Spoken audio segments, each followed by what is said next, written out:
Hallelujah! Patuloy po nating purihan at sambahin ang ating Panginoon. This is the day that the Lord has made, and we will rejoice. We will be glad that the Lord is the Lord of Lords and King of Kings. We will declare that in Jesus' name. Hallelujah! You made a way for me to enter the holy place. You made a way for me. Thank you, Lord, to enter the holy place. You made a way for me to enter the holy place. Thank you, God. You made a way for me. That's why we're grateful, Lord. To enter the holy place.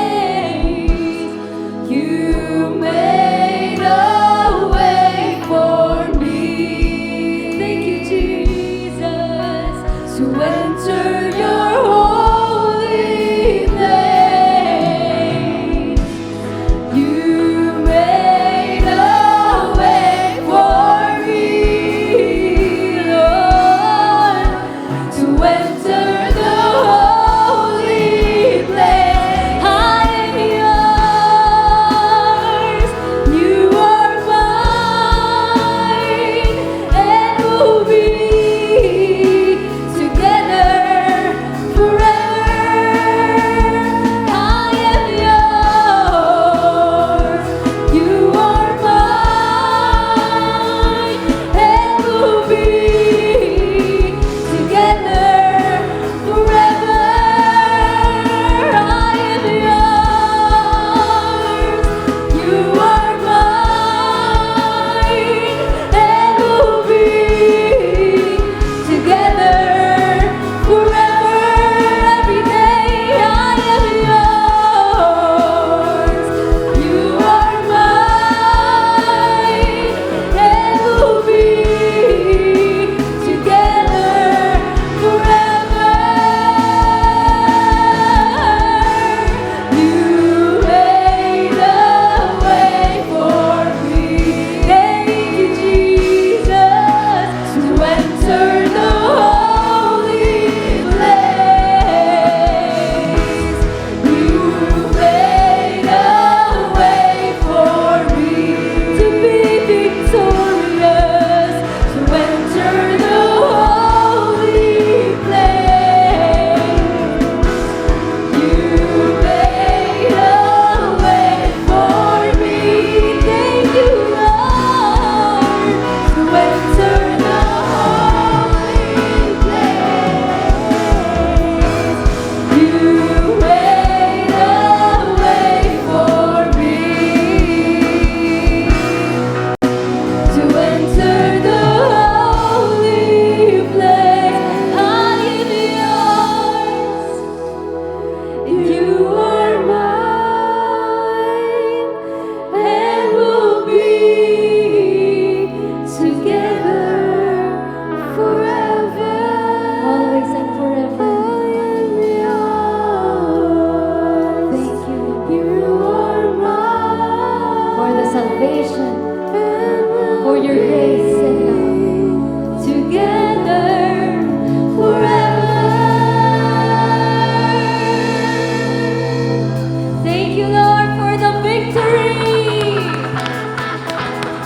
for giving us the opportunity to be with you always and forever. Hallelujah! We praise the name of Jesus Christ.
We give you thanks and praise, Lord, for the promises that you have always kept, God.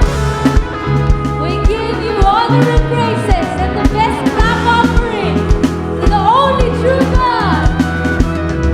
You, Lord, are a shield around me everywhere, everywhere that I go.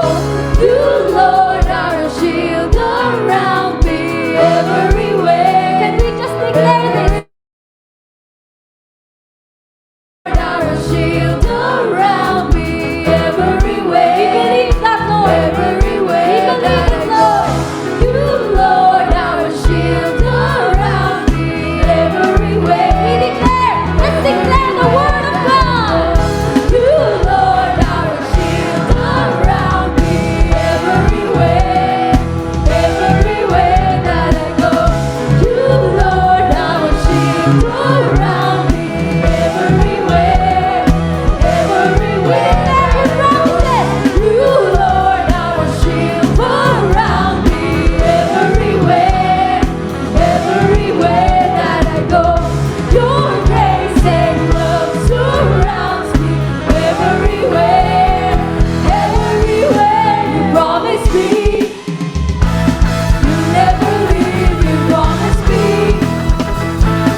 Not for your kindness, I never could say I'm still standing. Not for your mercy, not for your love, I most likely would have given up. Not for your favor, I never could say I'm still standing. Oh, I'm still standing. Yes, I'm still standing. By the grace of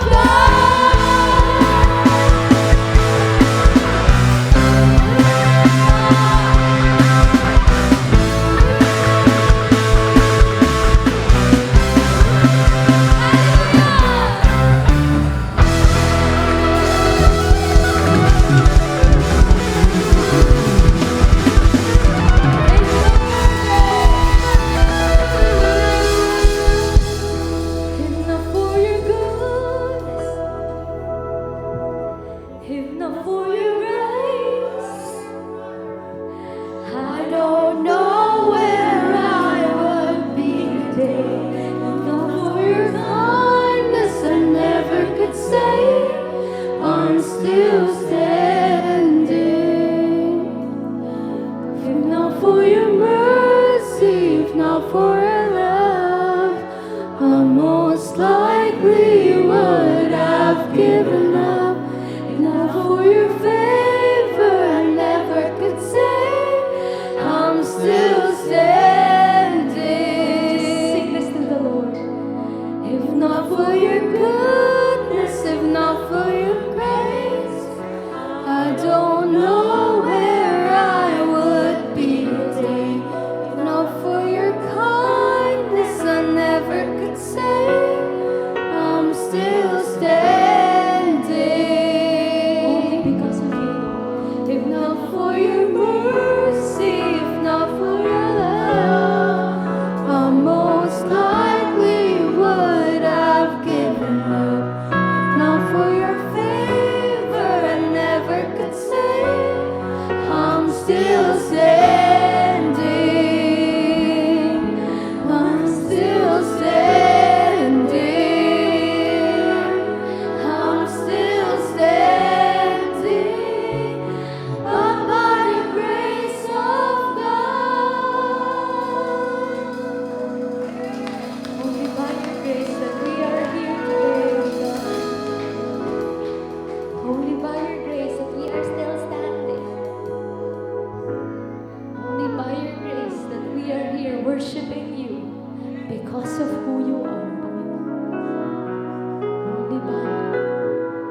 matters, O Lord. All we want is you in our lives, Panginoon. May you manifest your power, your goodness, your love, your grace every day in our lives, Panginoon. And as we continue to serve you and worship you today, God, we are expectant. We expect more from you. More of your promises. More of your words being fulfilled in our lives, oh God. That is what we want today. To meet you, oh God. To encounter you, oh Lord. And to grow in faith, oh Lord, in you, Lord. We want your words to penetrate our hearts so deep, that you will change our lives forever, oh God. That is what we want. So Holy Spirit, move in our hearts, move in our lives, oh Lord. We declare more of your power in this place. In Jesus' name we pray. Amen. Hallelujah. Hallelujah.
Heavenly Father, we just want to thank you, God, for your word that brings comfort, for your word that brings strength, for your word that brings transformation, O Lord. Lord, thank you for your word that brings hope in our life. Lord, right now, ikaw po ang siyang aming nais na ma-encounter. We just want to encounter your presence. We just want to experience your presence, Lord. And Lord, let your word be a transformation in our mind, in our life, in our daily walk with you, O God. Let it be a transformation to give you glory and to give you honor in our life. As we speak, as we think, as we live, Lord, let your kingdom come here on earth, O God. Lord, ikaw pong siyang patuloy na mahayag sa araw na ito, na ang tunay na makita lamang ay ikaw, na ang tunay na makita lamang ang iyong kaliwanagan. Let your light shine upon us, O God, so that we will see your glory in our life. We want to seek you, and we want to encounter you, and we want to experience you in our life. Lord, we want to glorify you in this place. Talk in every heart, O God. Speak in every heart. We thank you, God. We thank you, Lord. We thank you, Lord, for all the victories. Thank you, Lord, for all the transformations. Thank you, Lord, for the hope. Thank you, Lord, for giving us the blessing, O God. We thank you, Jesus. We thank you, Lord. In Jesus' name we pray. Amen and amen. Good morning po sa bawat isa. It's so nice to see you again today. At next week ay December na. Next week ay Desyembre na. And in our culture, in our tradition, December is the busiest month of the year. Everyone is so busy preparing their Noche Buena. And everyone is so busy preparing for their mga inaanak, no? Sino na po ang nakapag-prepare na ng kanilang mga handa? Wala pa. Nakapagbili. Nakapag-grocery, ayan. And you know, this is also a time to rest and a time for our family. Time to rest nga ba? Time to rest nga ba? Parang hindi, so sobrang busy. And we just want to enjoy this holiday season. And you know, we want to thank the Lord for 2023. Amen?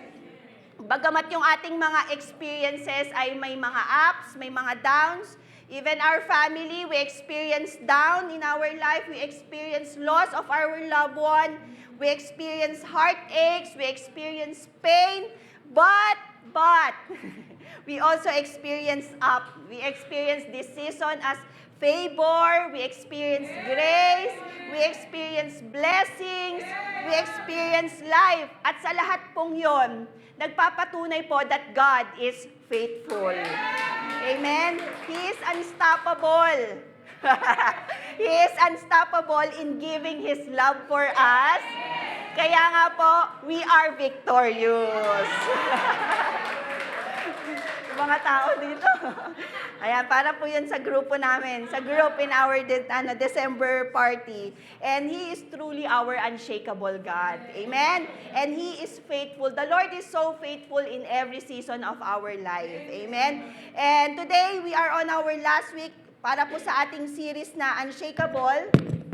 Medyo nahihinaan ako.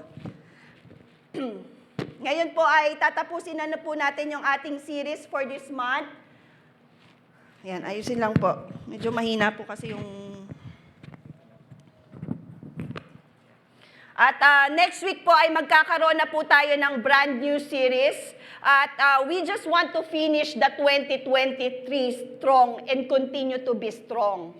Magpapatuloy, not just for the year 2023, and it will just continue for the year 2024 until the end of the days.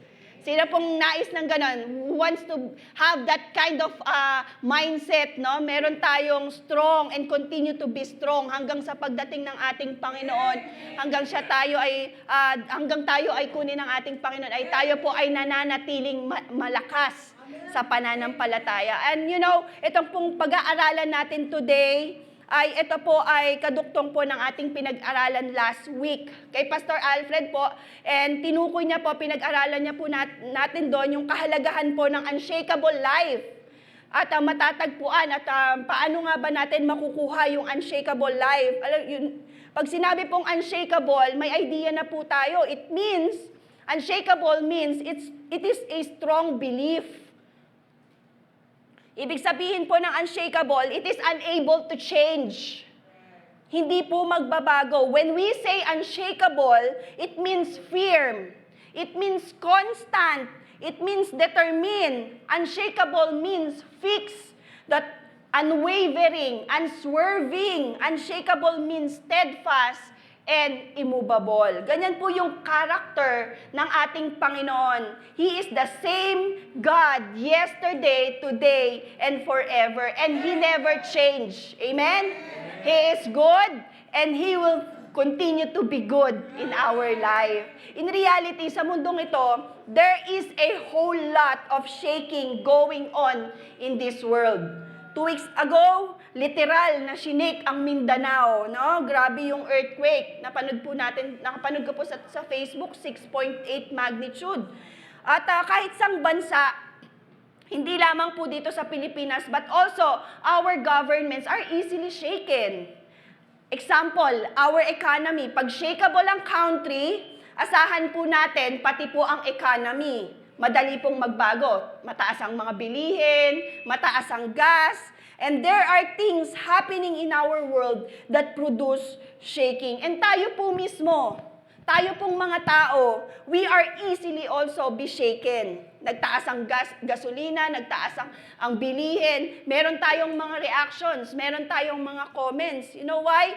Because madali po tayong madala nung nakikita natin at madali rin po tayong ma-shaken ng mga experiences natin. Even me, we already experienced that. And lahat po tayo, we are easily shaken. May mga bagay na madali po tayong bumigay. Our family, our work, our relationship with God. We are human. We are easily persuaded of what we hear. Sa mga nababalitaan natin, so hard to hear, but that is the reality. Lahat ng bagay, madaling ma-shaken, especially the material things. Kabibili mo lang ng isang magandang iPhone, maya-maya magbabago ang features, magbabago na naman ang updates. Kaya po tayo mismo, lahat po tayo, we are so vulnerable, kaya we need God's help. There is no one has a perfect life here on earth. Kahit na meron kang magandang trabaho, even if you have a good job, you have a good family, you have a good car, it doesn't mean that you have a perfect life.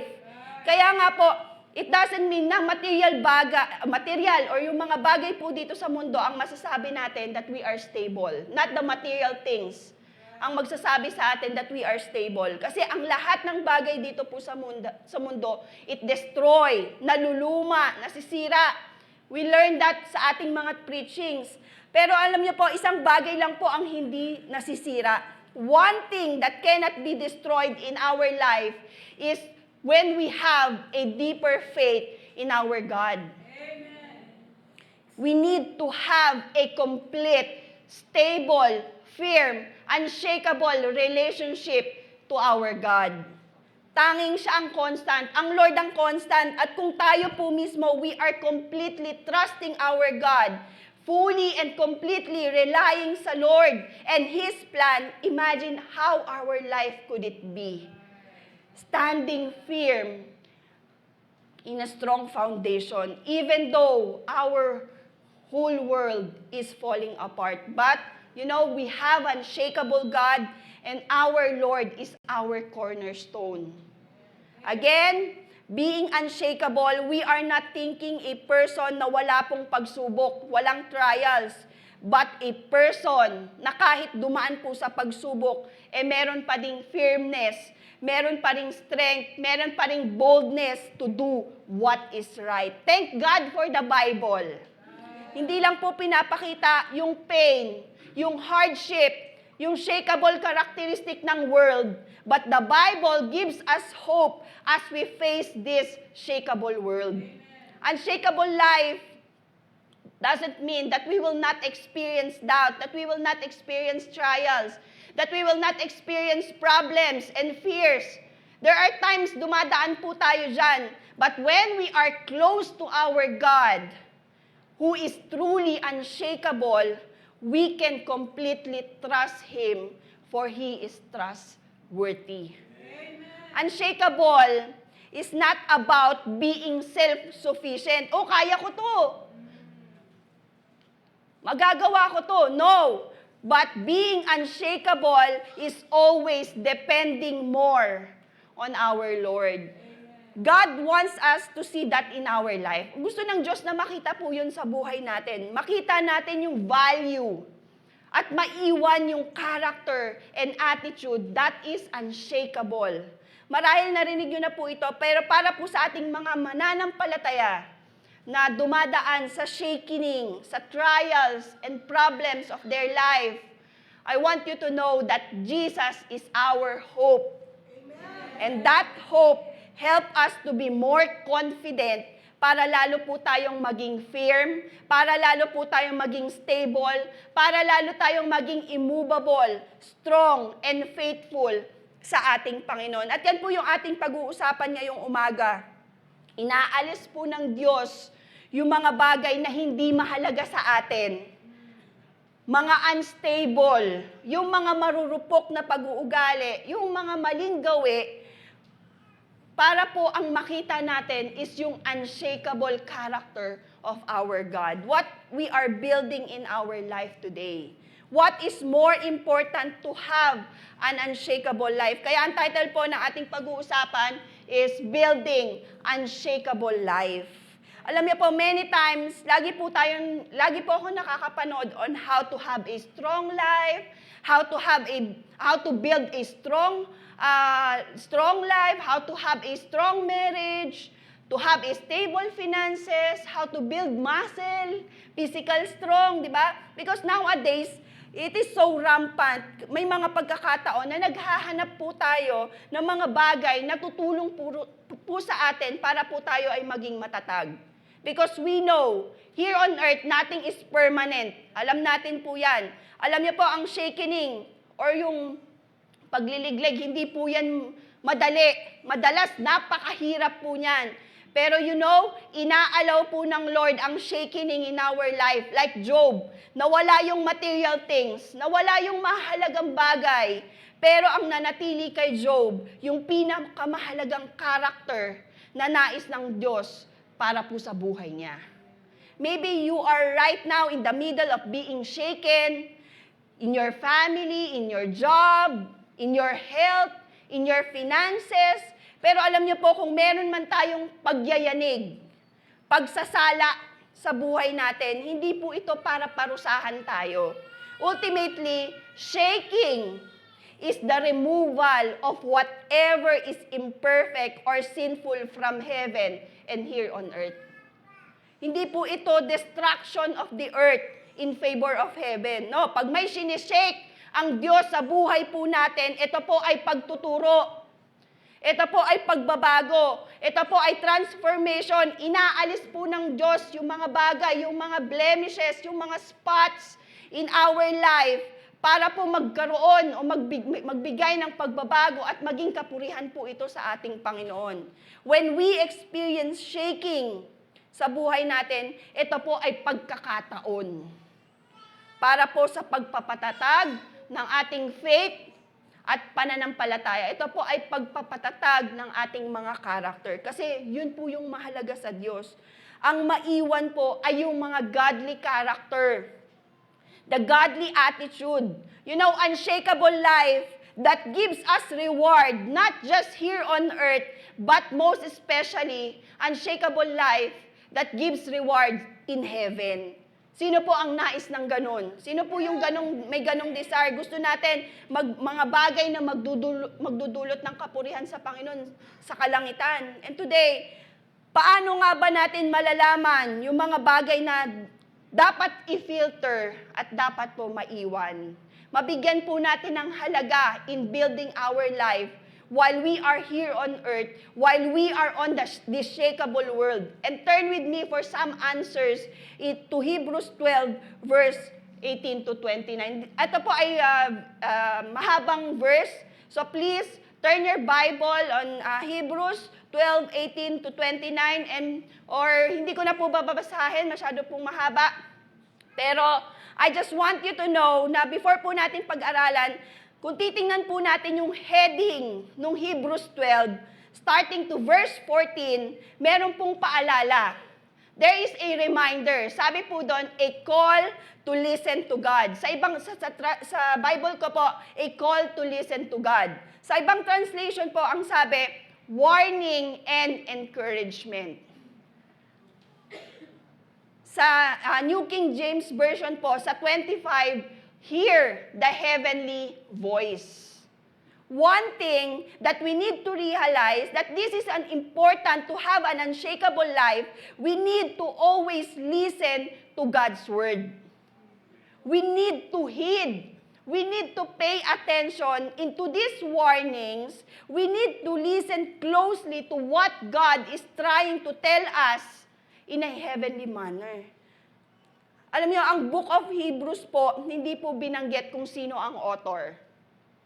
Hindi po pinangalanan kung sino po ang sumulat. Pero sabi po sa pag-aaral, the way it reminds the Christian the way it corrects the people, nagmula daw po sa Jewish line. Ibig sabihin, familiar po siya sa kung ano po yung customs and tradition nung panahon po na yon. Alam niya yung nangyayari sa mga Christian.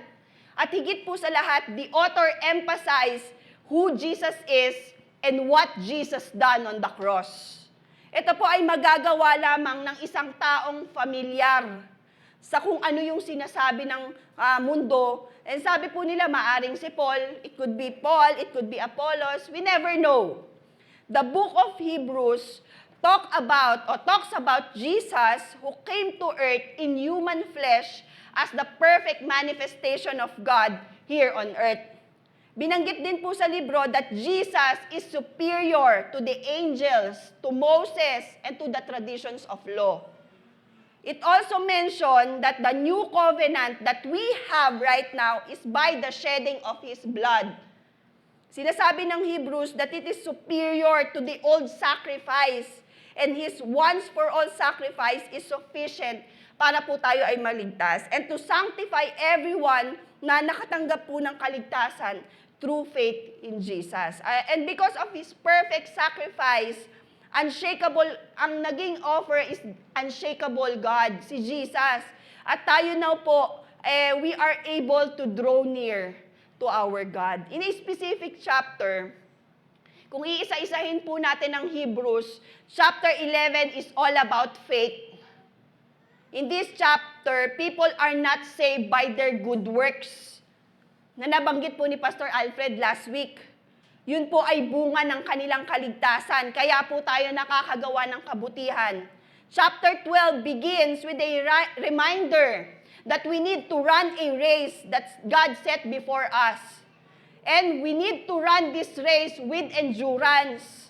Yun po ay bunga ng kanilang, ito po ay isang takbuhin na kailangan po nating tapusin na meron pong pagtitiis.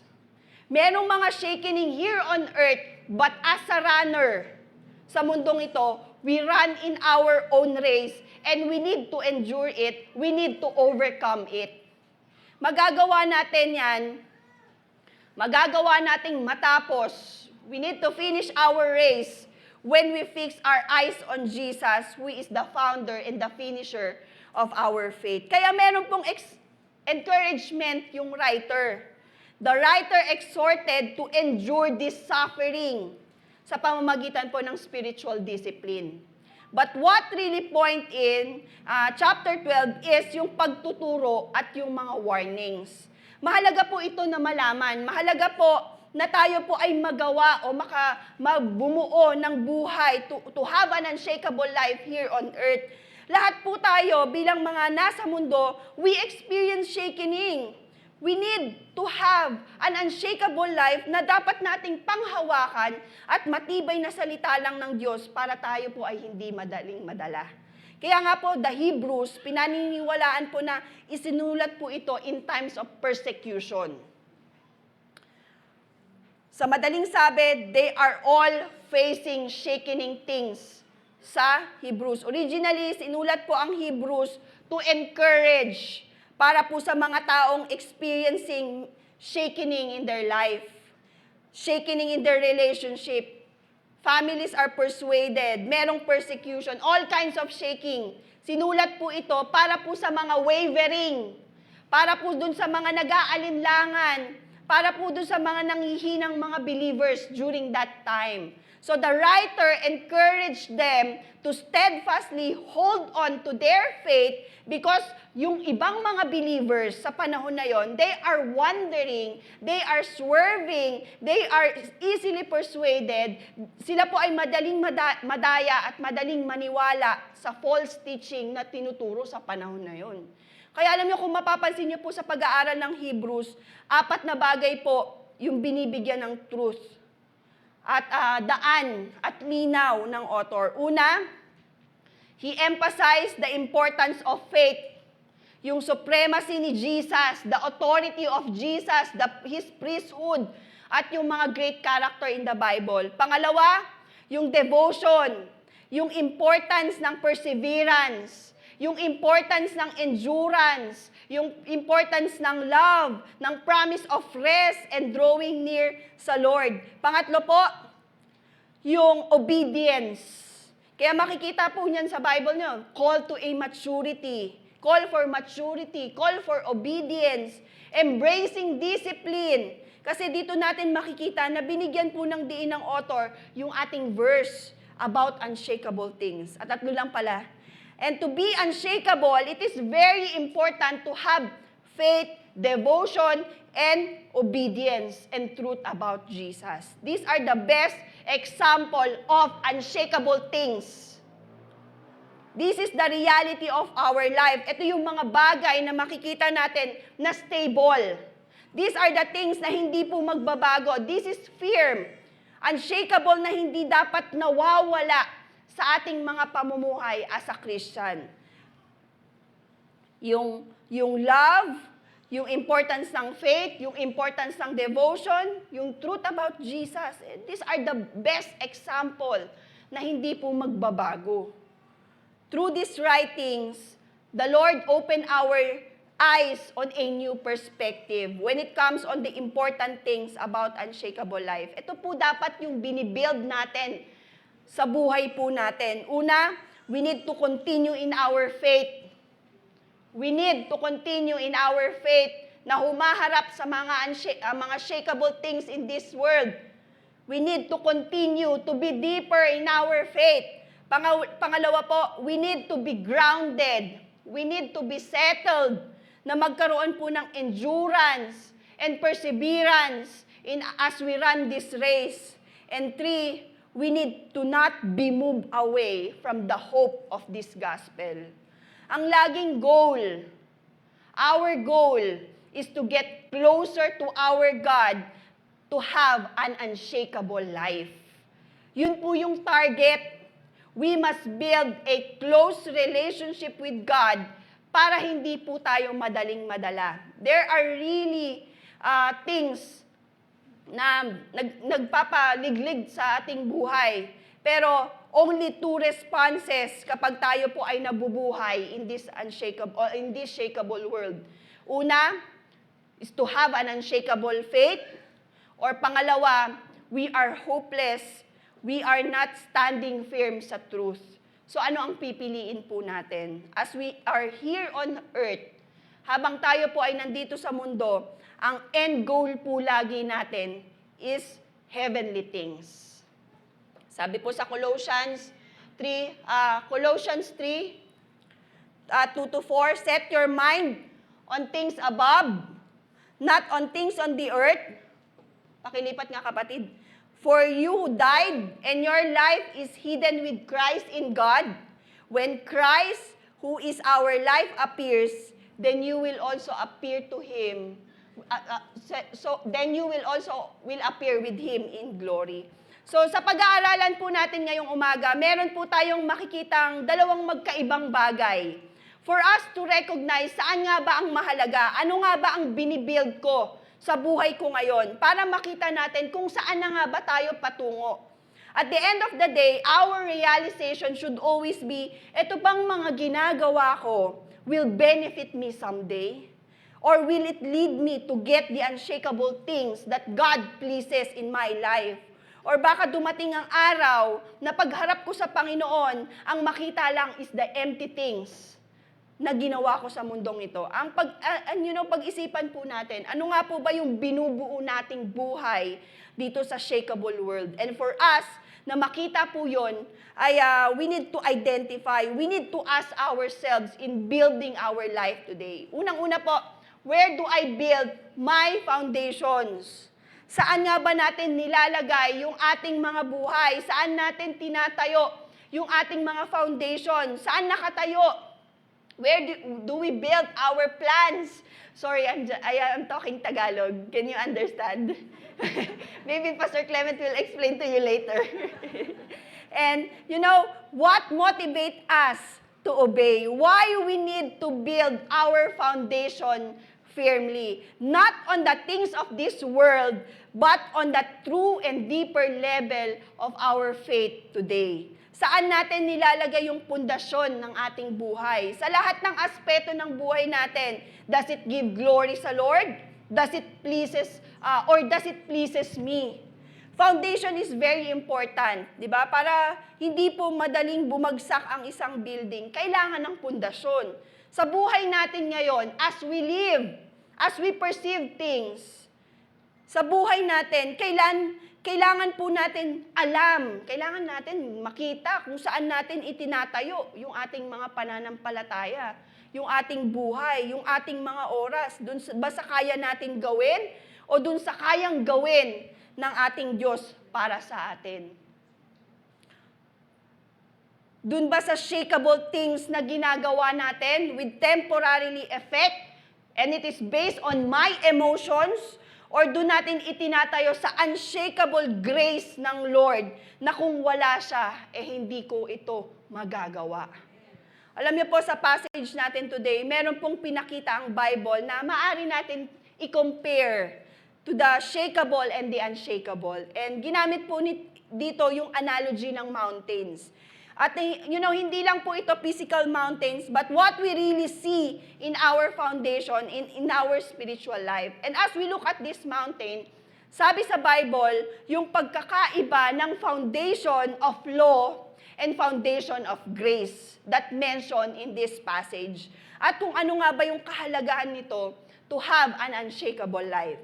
In Hebrews 12, verse 18 to 22, it says, "You have not come to a physical mountain, to a place of flaming fire, darkness, gloom, and whirlwind, as the Israelites did at Mount Sinai. For they heard an awesome trumpet blast and a voice so terrible that they begged God to stop speaking. They staggered back under God's command. If even an animal touches the mountain, it must be stoned to death. Moses himself was so frightened at the sight that he said, 'I am terrified and trembling.'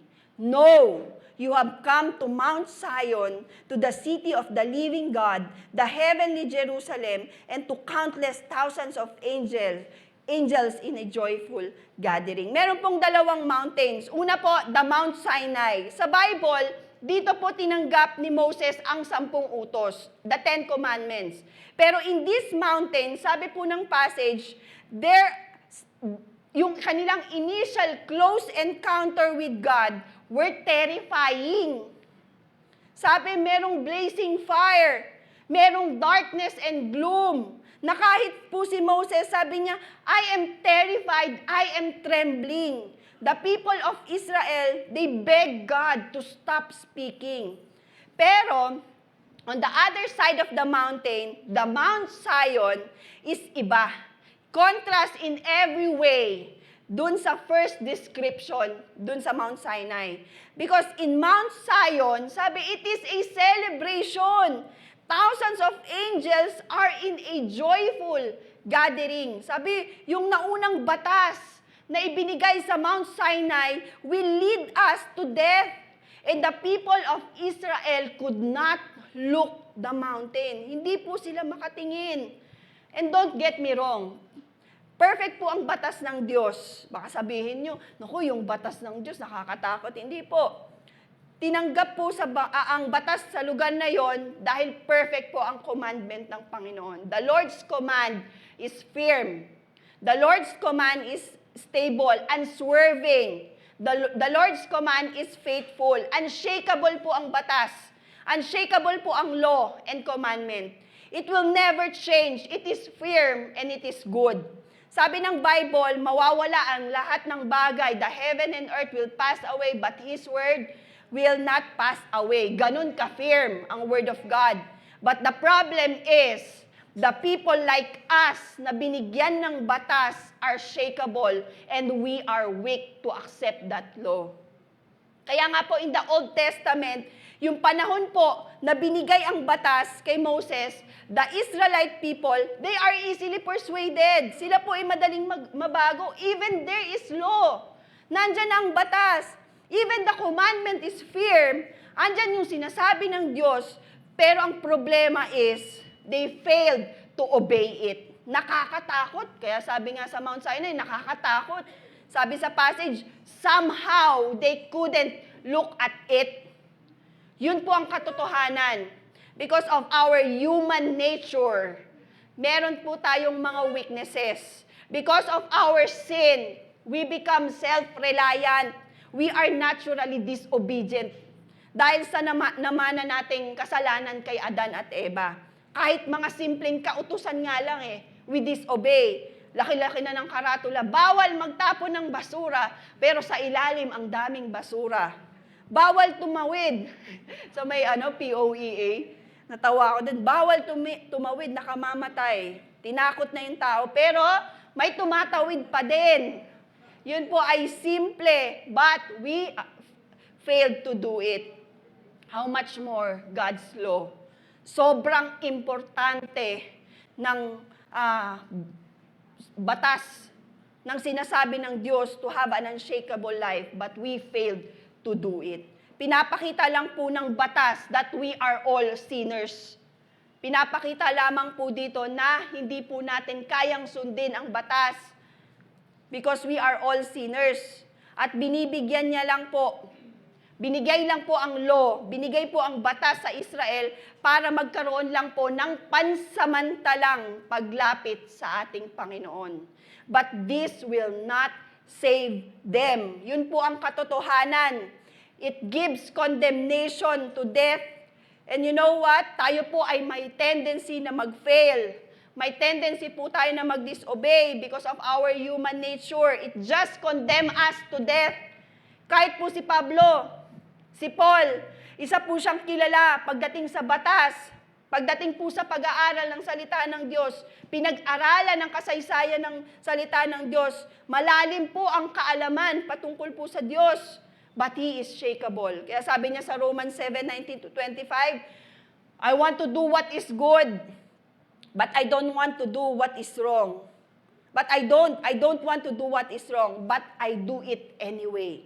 But if I do what I don't want to do, nabubulol ako, I'm not really the one doing wrong. It is sin living in me that does it. I have discovered this principle of life that when I want to do what is right, ang sabi, I inevitably do what is wrong. I love God's law with all of my heart, but there is another power within me that is at war with my mind. And this power makes me a slave to the sin that is still within me. Oh, what a miserable person I am who will free me from this life that is dominated by sin and death. Gusto kong gawin to, pero di ko magawa. Alam kong dapat di ko ginagawa, pero nagagawa ko. Yun ang sabi ni Paul, there is inner struggling in in his life. That's why it shows the people, us, tayong mga tao, we tend to become shakable, lalong-lalo na sa pagsunod. Kasi po, mas madali po tayong madala ng ating mga sinful desire. We are easily persuaded, convinced with our own desire. I want to do it even it is not the will of God. Ganun po tayo. We are just like that. Kaya nga sabi ni Paul, what a miserable person I am. Kalunos-lunos, kaawa-awa ako. Kasi alam ko na ang katotohanan. Alam ko na ang tama, pero hindi ko magawa. Parang ako nag-rap. We are easily swayed. We know that this is the right thing, but I am failing to do it. You know what? Paul made it clear that there is an answer. Siyempre, hindi tayo iniwan na hang. There is hope, and it can only be found to our firm foundation, our strong cornerstone, Jesus Christ. Sabi niya, in Romans 7:25, thank God. The answer is, in Jesus Christ, our Lord. In our passage, compare in the Mount Zion, kung saan po namatay si Jesus for our sin, there is unshakable truth. City of the living God, the heavenly Jerusalem, sabi, and to countless thousands of angels in a joyful gathering. Para po sa kanino to? Para po ito sa mga totoong tumanggap sa Diyos. Truly accepted Christ in their life. Merong totoong kaganapan. Darating po ang panahon. There will be a joyful gathering because of Jesus Christ done in the cross. Because through Jesus, we are forgiven. Through Jesus, we have new life. We have new relationship. Lahat po na bago. Most especially our eternity. Our eternal life is stable when our life is founded sa ating Panginoon. There is unshakable life, not here on earth, but someday there is an eternal gathering and eternal celebration. Lahat po yun mangyayari because it is not based on our work. Thank you, Lord, for the grace of God. It is not based on our own strength. Kaya nga kanina sa inawit natin, it is, ano ba yun? Kaya ano nga yun?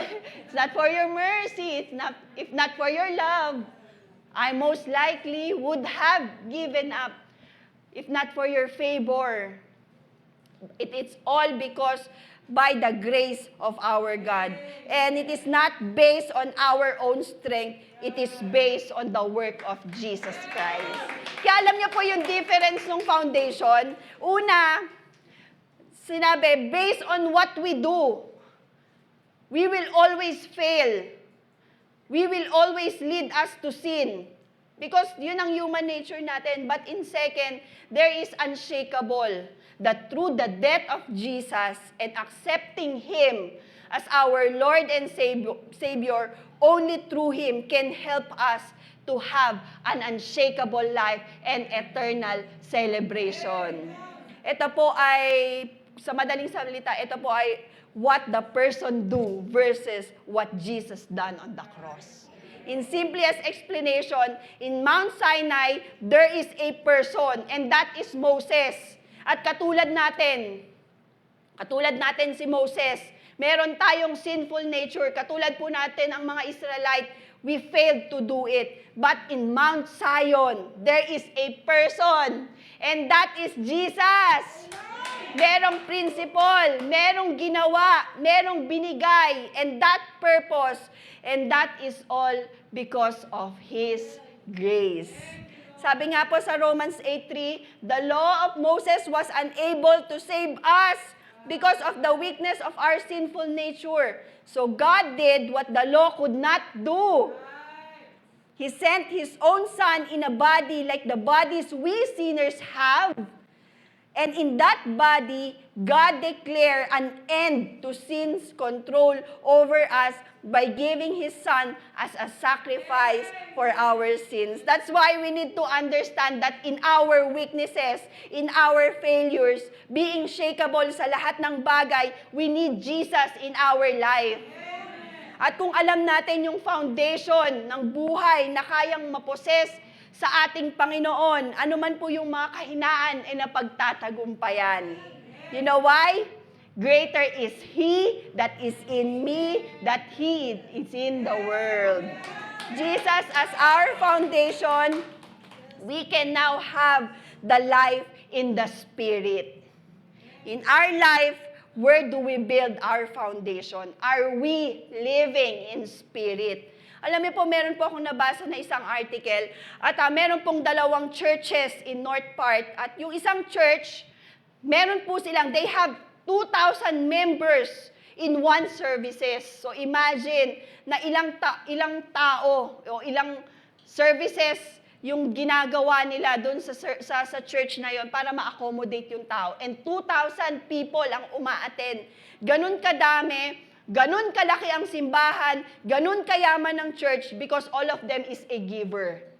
So hindi po nawala sa simbahan yung mga outreaches, yung mga iba't ibang activities because the church is a big church. But meron pong isang church, a small church, na meron lamang pong 100 people. It is a small community church. At hindi po ganun kadami yung umaattend. Kaya ang nangyari, dahil overwhelming yung dami ng members ng isang simbahan, the pastor of the big church, they tend to brag about what the church accomplished oh, ito nagawa namin, ito yung mga church na, ito yung mga outreaches na nagawa namin about what the big church are doing during that time. Yung magnificent power and material things na meron ang big church. So dahil ganon, ang tendency, yung small church ay naging mababa ang tingin ng big church, ng pastor ng big church. Pero ito nangyari, nagkaroon po ng great shaking sa dalawang simbahan. There is a great persecution in that country, there is a great oppression in all Christians sa lugar na yon. And you know what happened sa church na merong 2,000 people? From 2,000, it became 10 people na lang yung natira, yung nagstand sa church na yon. Kamag-anak pa nung pastor. Iniwan sila, nawala yung mga tao, nawala yung mga riches, nawala yung ganda ng simbahan. Compare to the small church, to the 100 people, they remain the same. They still worship God. Kahit na merong oppression, merong persecution sa panahon na yon, yung 100 people na member ng simbahan na yon, they still shine like Jesus. Alam niyo, nakita nila yung halaga ng bawat isa. In times of shaking, nag-grow palalo yung relationship nila sa Lord.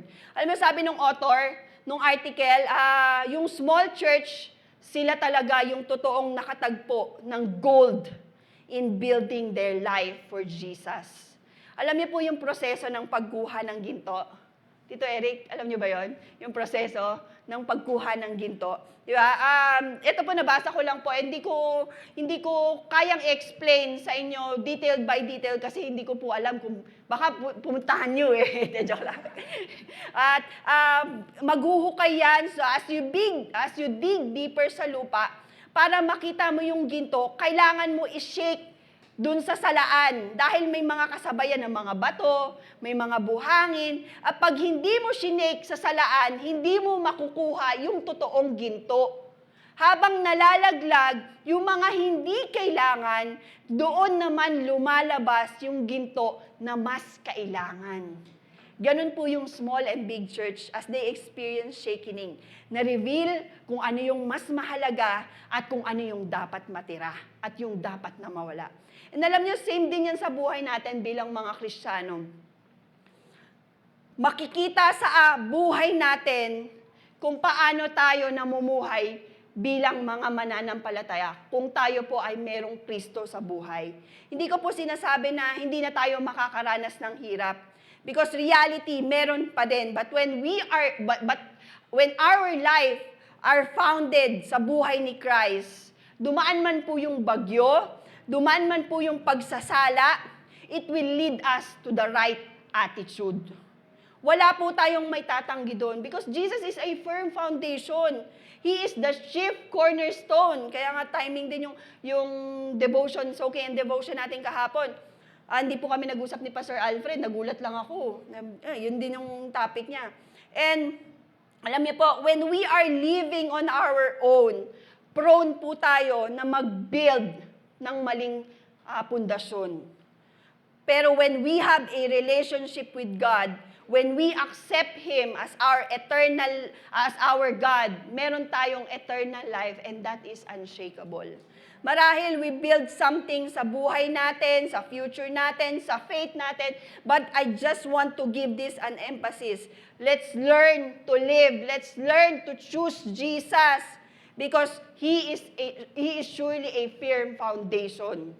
What do we build in our foundation? It is based on not what we can do. Sorry ang paggawa ng pundasyon natin sa buhay, hindi nakabase po sa kaya nating gawin, pero sa anong kayang gawin ng Diyos para sa atin. Life in the flesh will lead us to shakeable life. But life in the Spirit will lead us to unshakable life. Let's learn to live and let's have our deeper relationship with Him. Because Jesus is the only unshakable foundation na pwede natin buuin, i-build sa buhay natin. Where do we build our life, our work, our identity here on earth? And the Bible encourages us to build our life nothing but to Jesus. He is our firm foundation. Amen? At pangalawa po natin gustong bigyan ng diin ay about the things that are shakeable and unshakable is what do we build in this world? Here on earth, dito sa lupa, in our personal life, meron po tayong mga binibuild na kingdom. So here on earth, your relationship, your rulership, your authority, your territory, yung mga nasasakupan mo, yung mga pinaghaharian mo, pinamamalakaran mo is important while we are here. Tayo po ay katiwala. Alam niyo po ba yon? Tayo po ay steward lamang ng mga bagay dito sa mundo. Our family, our job, your school is also important. Building your life here on earth. Although we live here, tayo ay narito, pero para sa mga totoong mananampalataya, naniniwala tayo that we are not from here. Because we are called as citizen of heaven. Alam niyo, nung magkasala po si Adan at si Eva, isa po sa mga nawala sa kanila is their identity. They become part of this world because of sin. Kaya, isa po sa mga katuparan ng pangako ng Diyos, when Jesus came to redeem us, inalis na tayo sa mundong ito, we are not part of this world, but we are now called citizen of heaven. Now, what does it mean?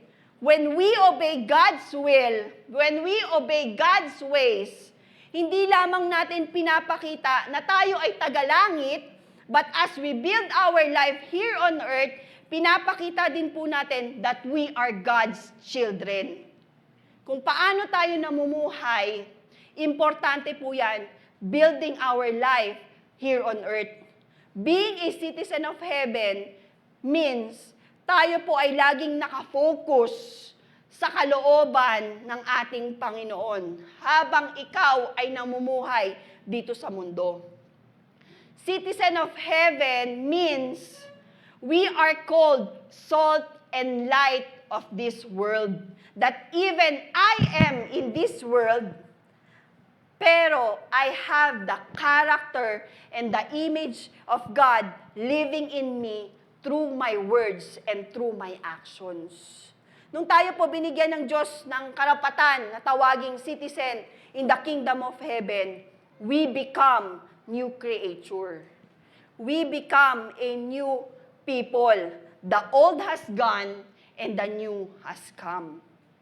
Kaya nga po, He sent His Holy Spirit to indwell in our spirit. At dahil po doon, our bodies has become God's temple. So the Holy Spirit, inumpisahan niyang i-transform yung ating mga buhay from sinful nature to godly character and attitude. Ang worldly desires, lagi pong ang gusto niyan is yung mga kamunduhan. Pero kapag tayo ay merong Holy Spirit, ang mga gusto niyan, ang laging kasama niyan, is yung mga bagay that will glorify God. Kaya as we build in this world, our goal is not to conform into the pattern of this world, but our goal is to see Jesus in our life habang po tayo ay nabubuhay. Alam niyo po, we are given the privilege of living righteously in this fallen world. But what do we build in this kingdom? Our focus in building our life here on earth is towards eternal things. We need to store up treasure in heaven by being ambassador of Christ. Tayo po nabubuhay sa mundong ito, pansamantala lang po ito. Lahat po tayo mamamatay. Tama po ba? Wala naman si Captain America dito, wala po? Tama ba? Lahat po tayo mamamatay. We live for a short time in these physical bodies. But while we are here, katulad din po tayo ni Abraham, nung sinabi ng Lord sa kanya, na dadalhin siya sa isang lugar na hindi mo alam. Abraham lived like a stranger. And we are like that in this world. We are living like a stranger in a foreign country. But as we continue to live in this world, let us not forget that our Lord, that our God is our master builder. kailangan po tayo ay namumuhay na kasama po ang ating Panginoon. What do we build in this world? How do we manage the things in our life? How do we manage our time? Nag-uusap po kami ni Kuya kanina, parang kulang yung 24 hours namin sa sobrang kabisihan. But how do we manage our time? How do we manage our resources? Paano mo hinahandle yung mga nasasakupan mo? Paano mo hinahandle even your victories? Tayo po yung mga manager doon sa nasasakupan natin, doon sa pinamumunuan natin. We make decisions, we make choices, but the question is, does it build an unshakable kingdom? Does it build an eternal benefit? Meron bang eternal rewards itong mga ginagawa ko dito sa lupa? What do we build in this world? Are we like citizen of heaven? And in our verse, nabanggit po ang kingdom. Sabi po sa Hebrews 12, verse 26 to 27, at that time, his voice shook the earth, but now he has promised, yet once more, I will shake not only the earth, but also the heavens. This phrase, yet once more, indicates the removal of things that are shaken. That is, things that have been made in order that the things that cannot be shaken may remain. Una, it mentioned that the kingdoms that are shaken, and the other kingdom is the unshakable. The kingdoms that are shaken are those who just stayed here on earth. Yung mga bagay na ginagawa natin, mananatili lang yan dito sa lupa. The things that can be shaken is the things that we created, the temporary things, the things that we make for ourselves, for our personal interest, for our personal desires, malayo po sa will ng ating Panginoon. Now, the kingdom that cannot be shaken is the eternal kingdom. Ito po yung ginagawa natin sa lupa na meron pong heavenly rewards or meron pong epekto sa langit. Yung ginagawa natin dito sa lupa, sa ministry, sa trabaho, everything na ginagawa natin, binibuild natin sa buhay natin, does it give or does it glorify God as we build an eternal kingdom? Yung ginagawa po ba natin na yon, it is unshakable? Is it unshakable? Now, don't get me wrong, baka po isipin nyo, hindi na lang ako magtatrabaho sa secular job. Hindi na lang ako magtatrabaho sa labas kasi mag-work na lang ako dito, focus na lang ako dito sa simbahan. Hindi po ganon. That's not what I meant. Ang gusto ko pong sabihin, sa mga ipinagkatiwala po ng Diyos sa inyo, yung position, yung possessions, yung trabaho, yung pamilya, yung oras, yung finances, ang tanong, una po ba ang Diyos? Kasi whether we like it or not, in reality, meron pong epekto po yan. Lahat ng ginagawa po natin dito sa lupa, balang araw, meron pong epekto sa langit. Paano natin minamanage yung ating kingdom, yung mga pinagkatiwala ng Diyos sa atin dito sa lupa? Kaya di ba paulit-ulit na sinasabi ng Bible, paulit-ulit nating sinasabi yan sa tithes and offering, seek ye first yung authority, yung dominionship, yung lahat ng bagay sa buhay po natin, inuuna po ba natin ang ating Panginoon? On how we build our kingdom, on how we build our territory, our family, our life should always be, inuuna ko ba yung kalooban ng aking Panginoon? Because that is where I belong. That should be our motive. Because yung mga bagay na yon, hindi po yun nasisira, kapatid. A kingdom that cannot be shaken is God's kingdom. At doon po tayo nabebelong. Doon po tayo kasama.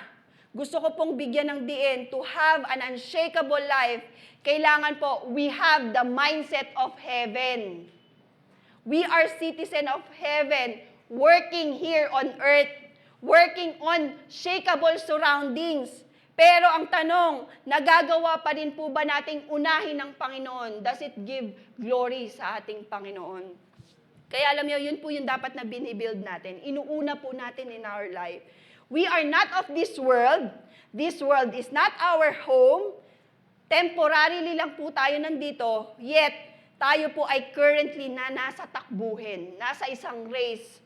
We strive for the finish line. And as we continue to run this race, the Lord wants that we need to strive for the kingdom that cannot be shaken. Kahit po tayo tatrabaho, kahit tayo po ay nasa ating mga nasasakupan, we must and we should put God in the center of our life and everything. Our time, una po ba ang Diyos? Our family, nag-glorify ba ang Diyos sa loob ng ating pamilya? Kaya alam niyo po, bilang mga Christian, we build kingdom here on earth, but we put Jesus first in everything. The kingdom of the true believer is in Christ. Pwede ba natin sabihin, the kingdom that I belong to cannot be shaken. And you know, it is personal. The reason of our being, personal po natin yan dapat na ginagawa. Hindi po yan dahil sinabi ko lang or sinabi nyo lang. Yan po ay sariling pamumuhay natin. We have that personal responsibility. We have that personal relationship. We have that personal decision and personal motive. Because God is not dealing with us as a group. Hindi dinidil ng Diyos ang bawat isa sa atin bilang grupo, bilang isang CCOF. Kaya alam nyo, yung binibuild natin personal. Pinagkakatiwalaan po tayo ng maraming bagay. Pero ang tanong, are we also responsible? Are we also careful sa lahat po ng ipinagkatiwala ng Diyos here on earth? Now, let me ask you this question. Do you belong to the kingdom of God? Do you belong to the kingdom that cannot be shaken? Alam mo, it is good na malaman po natin ito sa ating mga buhay. In every kingdom, we are also to enjoy heavenly kingdom. But equally, meron po tayong responsibilities and duties to perform because we are God's steward. In reality, ang gusto natin, itong reality as a person, as a people, no? Ang reality, ang gusto natin, we want just to enjoy the privilege and the blessings na ibinibigay ng Panginoon. But we must never forget yung ating duties, yung ating responsibility as part of God's kingdom and as a citizen of heaven. Are we called to live? Or do we live in holiness? Namumuhay po ba tayo sa kabanalan? Sa katwiran sa mundong ito? Because we are called to do that. To live in holiness and to live in righteousness. Yung ating mga pagpipili or pagpili sa kabanalan, sa katwiran, yun po yung ating sukatan. Kung paano natin pinamumunuan yung ating mga nasasakupan. Kapag po tayo, hindi natin kayang i-manage, kung wala ang holiness and righteousness in our time, does it give glory sa Lord? I don't think so. Kapag wala ang Diyos o wala ang kabanalan sa ating trabaho, does it give glory sa ating Panginoon? I don't think so. Do we choose to live in holiness and righteousness inside our kingdom, inside our family, inside our work, inside our home? Sabi po sa Romans 14:17, for the kingdom of God is not a matter of eating and drinking. Yan, mga biggest loser. It is not a matter of eating and drinking daw, but of righteousness, peace, and joy in the Holy Spirit. As a citizen of heaven, here on earth, our goal is not of the flesh, but of the Spirit. As a citizen of heaven, meron tayong responsibility to demonstrate God's kingdom here on earth. So kung paano tayo namumuhay. Kaya nga si Jesus tinuro yan sa atin sa panalangin. Your kingdom come, your will be done on earth as it is in heaven.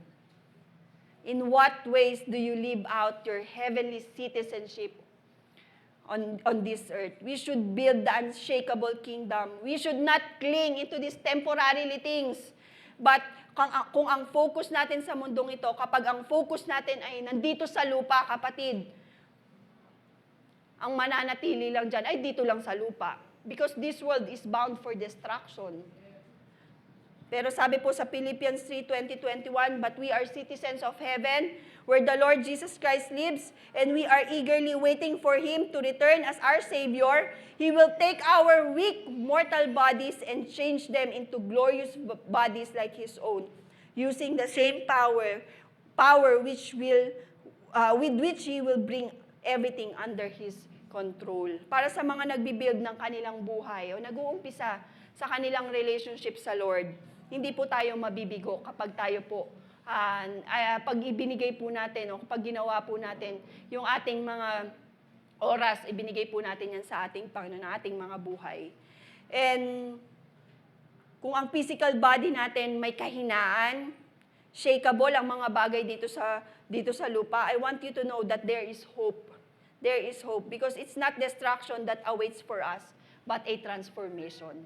Yun po ang sabi ng Biblia, the glorious body that someday na ibibigay ng ating Panginoon.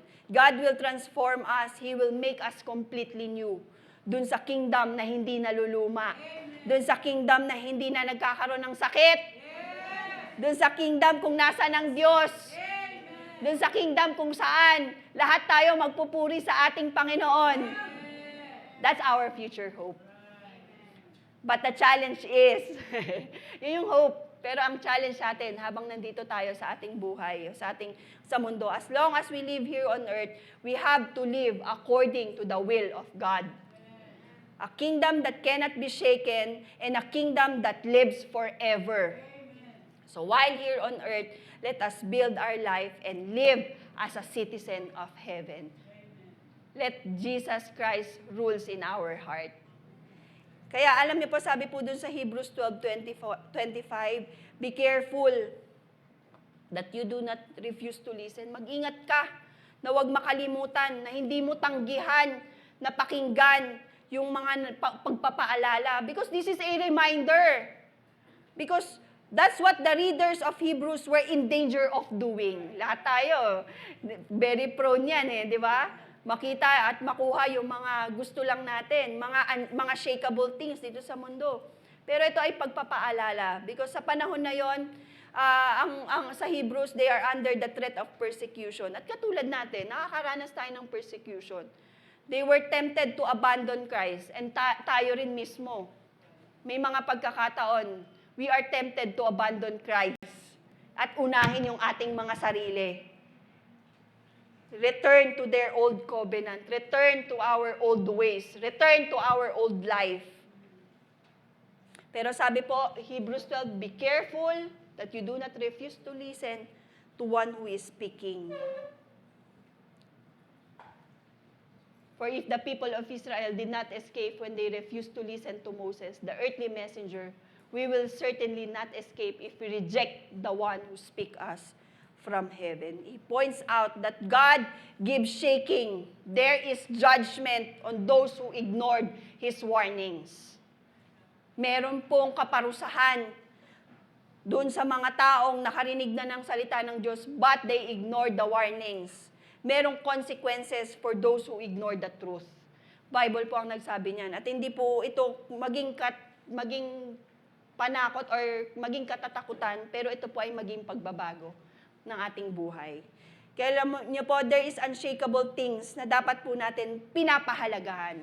Unshakable is yung truth, yung sinasabi ng Diyos. Kung meron man po dapat at mahalagang bagay na dapat po tayong pinapakinggan sa buhay natin, yun po ay magkaroon po tayo ng unshakable life. It is the one who speaks us from heaven. Our faith, our reverence, our hope to our God. Bakit nga ba kailangan, o bakit hindi natin ito dapat baliwalain? Bakit kailangan wag natin itong i-reject or wag natin i-refuse na pakinggan itong mga bagay na to?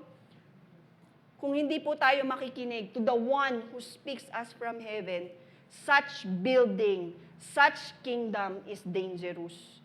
Kaya madalas pinapakita ng Lord kung ano yung mga bagay that is shakeable May pagkakataon sa buhay natin, dumadaan tayo ng shaking, hindi po para parusahan tayo, but the shaking na nararanasan natin sa buhay natin. Ang reason po nito kung bakit meron tayong shaking, kung meron po tayong pagliliglig, may nakaka-experience po tayo ng trials, ng problems in life, it is not for us na ma-distract po tayo, but it is for us to purify us. For His kingdom, ang gusto ng Diyos is ma-separate po yung sheep from goats, di ba? Naalala niyo po yun? From old life to our new life. So kung may pagkakataon na ikaw po ay nakakaranas ng shakening, hindi po para parusahan ka. Pero dahil kalooban niya, nais ng Diyos na alisin yung mga shakeable character and attitude, yung mga maling gawi, yung mga buhangin, yung mga bato. At ang matira ay yung gold. Kaya ang gold, kapag dumaan ka sa napaka-tinding apoy, nawawala yung mga dumi-dumi eh. Anong nananatili? Yung pure gold. Sa tingin po ba natin, yung shaking na nangyayari sa buhay po natin, ito po ba, tayo po ba ay nagpapatatag ng ating pananampalataya o tayo po ay lumalayo sa ating pananampalataya? All you were seeking to build, ito po ba ay para ma-lift ang Lord sa buhay natin or para po tayo ay magkamali o tayo po ay bound for destruction? What type of foundation were you seeking to build? Material? Selfishness? And as we end, let us motivate to build our life nothing but to Jesus. Unshakable kingdom, unshakable foundation at the feet of Jesus. Kung sino po ang Diyos sa buhay po natin. Only God is constant. Kahit po ang ating mga kapamilya, kahit po ang ating asawa, ang ating mga anak, meron pong pagkakataon na sila po ay mabibigo nila tayo at mabibigo din po natin sila. But God is constant. Only God is strong. Ang tao, we grasp for something on earth. Gusto natin may pinanghahawakan tayo dito sa mundo na magsisecure ng ating buhay. But what about our eternal life? Ang tanong po ba dyan does it secure na ba yung aking eternal life? Something to stabilize ourselves, something to pull ourselves up, something na kino-cover ng shame and death. Ang pinakamahalaga po dyan is we need to build our life. Material wealth, comfort, power, friends, families, knowledge, good health, enjoyment. Ito yung mga bagay na sometimes ginagrasp natin on our own. Pero hindi po natin makikita at hindi po natin yan mararanasan here on earth. Kapag tayo po ay walang relasyon sa Diyos, mananatili lang po yan dito sa lupa. I encourage everyone, can we just stand up? And this is our life to build our hearts on unshakable kingdom, on unshakable foundation. Let's build our life on unshakable God. Kasi ang Diyos hindi ka kayang biguin. He is constant. He is unswerving, unwavering. That's why I challenge everyone. Let's ask the Lord, Lord, yung lahat ng bagay na ginagawa ko po dito sa lupa, I pray that it will build my life for you alone. Sa'yo lamang. Sa'yo lang. Let's ask the Lord, Lord, help me to build this life, build my time with you, build my family with you. Because ito yung nais ng Diyos para sa atin. Can we just sing this song? It's a firm foundation, and I will build my trust in you, oh Lord, and I will not be shaken, and I will build my life upon your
Kung sa palagay mo, mali yung naging foundation, naging mali yung pag-build mo ng iyong buhay, this is the right time. This is the right time na lumapit sa ating Panginoon and ask for His guidance, ask for His direction.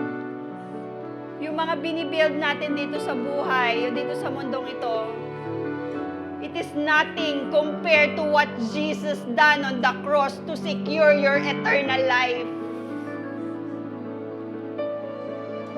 The Lord secure our eternal life, kapatid. That's why I encourage you.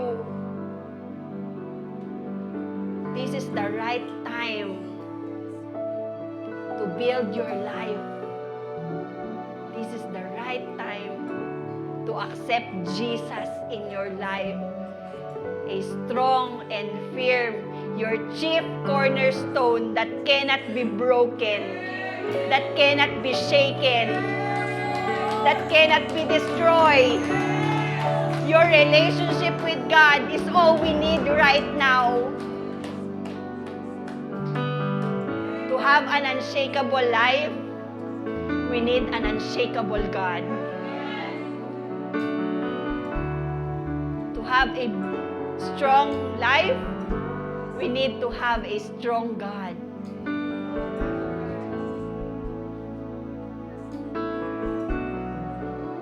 Can we just lift our hands?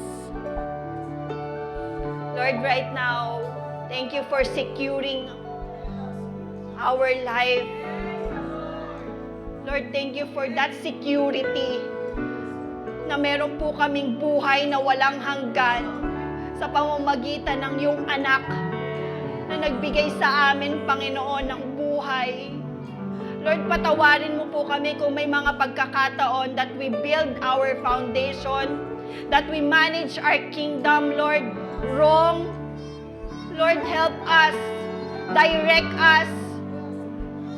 Lord, this hope na meron po kami, Panginoon, help us na ang amin pong maging buhay is like a citizen of heaven, living in holiness, living in righteousness. As we build our life here on earth, O God, help us, Lord, to have a reward in heaven. Yun po yung aming desire, O God. That whatever is true, whatever we are going through, O God, ang makita po sa amin, Panginoon, yung character, a godly character, the godly attitude na mahalaga sa amin. Lord, bless our life, Lord. Hindi lamang po materially, but most especially our need is your love for us. Every day of our life, oh God, remind us of your warnings. Remind us of your word. Help us, Lord, to stand in your truth. Help us, Lord, to heed, to practice, to obey your word, O Lord. And help us, Lord, to live in your spirit. Dahil yun po yung nais mo. That we will shine.